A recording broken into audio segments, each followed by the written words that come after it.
Hi everyone, welcome back to my channel again. If you guys don't know me, my name is Ayush. I'm a graduate student at Penn State and today's video is all about how do I take notes as a graduate student. It is not necessary that something working for me should also work for you. Therefore, if we divide this note-taking ways, then we can divide this into 7 different categories. As usual, there are always pros and cons for each method and I will also go over that. The first method is the outline method, where this is one of the most structured note-taking methods and visually looks very organized. This method utilizes main points as bullet points and elaborate them underneath. The pros for this method are highlights key points of the topic. It allows you to group related points together, and highly structured and visually organized notes make it revision friendly. The only con is it is not great for subjects that require many diagrams, charts, and some visuals. The second note-taking method is the Cornell method. This method is one of the most popular and renowned note-taking techniques created by Professor Walter Pock of Cornell University in the late 1950s. It is designed to make you actively think about your notes as you go along rather than mindlessly jotting things down. This method helps you extract the main ideas. Writing the summary gives you a better level of understanding on the topic, and the notes are already logically organized, so it is easy to skim when it comes time to revise. The only cons are it takes a bit more effort when you are taking notes and also requires some time to set up the page. The next method is the boxing method. The boxing method is a highly visual note-taking method, and it gives you an at-a-glance overview of your topic. Each section or subtopic of your notes will live in its own labeled box. This method was originally coined by a GoodNotes user. Note-taking on apps like GoodNotes are especially helpful for this method because you can draw boxes and straight lines without the help of a ruler. This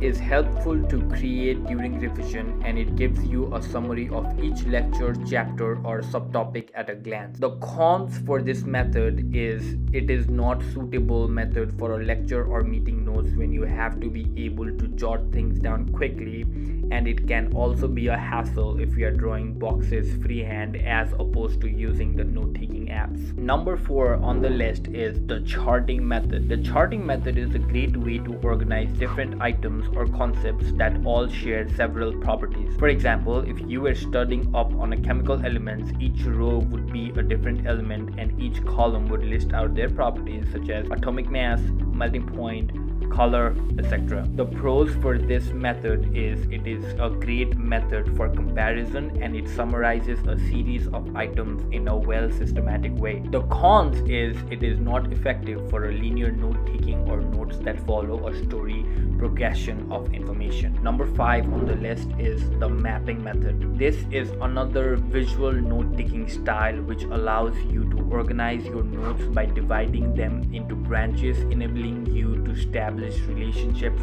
between the topics. The pros for this method are it is easy to create and follow ideas. It also easily demonstrates the relationships between the information and elaborates on points without cluttering the pages. The only con is you may run out of space on the page if you have many branches of the information. Number 6 on the list is the Zettelkasten method. The Zettelkasten method is designed to help capture and organize knowledge for long-term reference and development. This method was developed by a German sociologist, Nikolaus Luhmann, and is a personal knowledge management system. Doing this well can help you generate new ideas for writing and creativity with high efficiency. You write one idea or learning into one card, which is a Zettel in German, and store it in a box or Kasten. You create connection between note cards with tags. In this way, you create a growing encyclopedia of knowledge over a certain topic. These aren't the type of notes for recording lectures or meetings, but works well for accumulating knowledge on specific topics over time. This is a great way to create a home base for your knowledge and easy to review notes as notes are concise.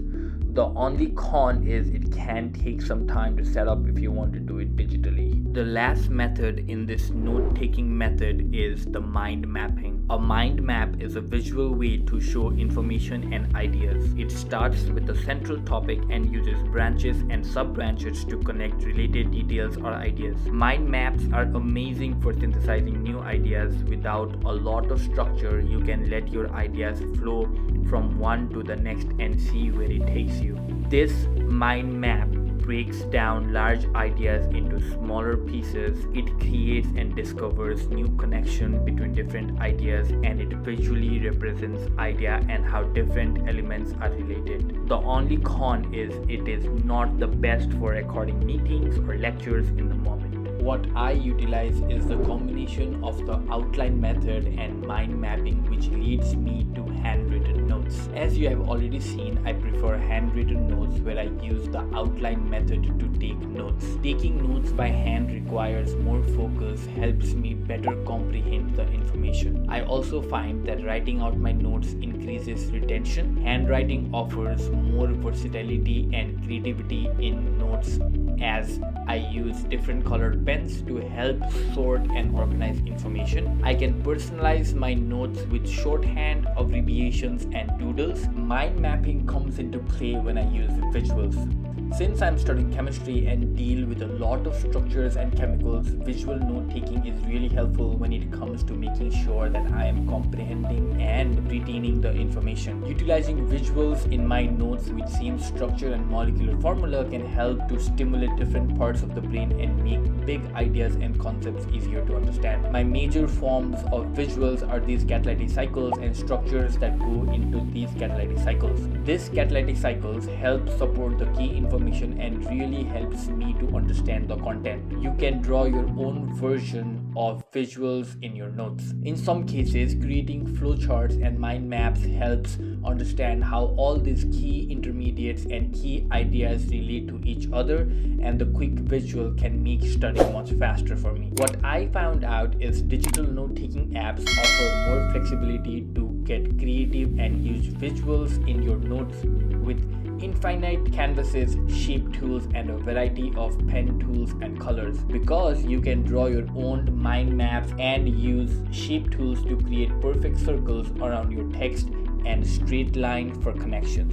So that was it from my side. Look forward for another video where I do an actual side-by-side analysis of handwritten notes versus digital note-taking. Let me know in the comments what you think of this video.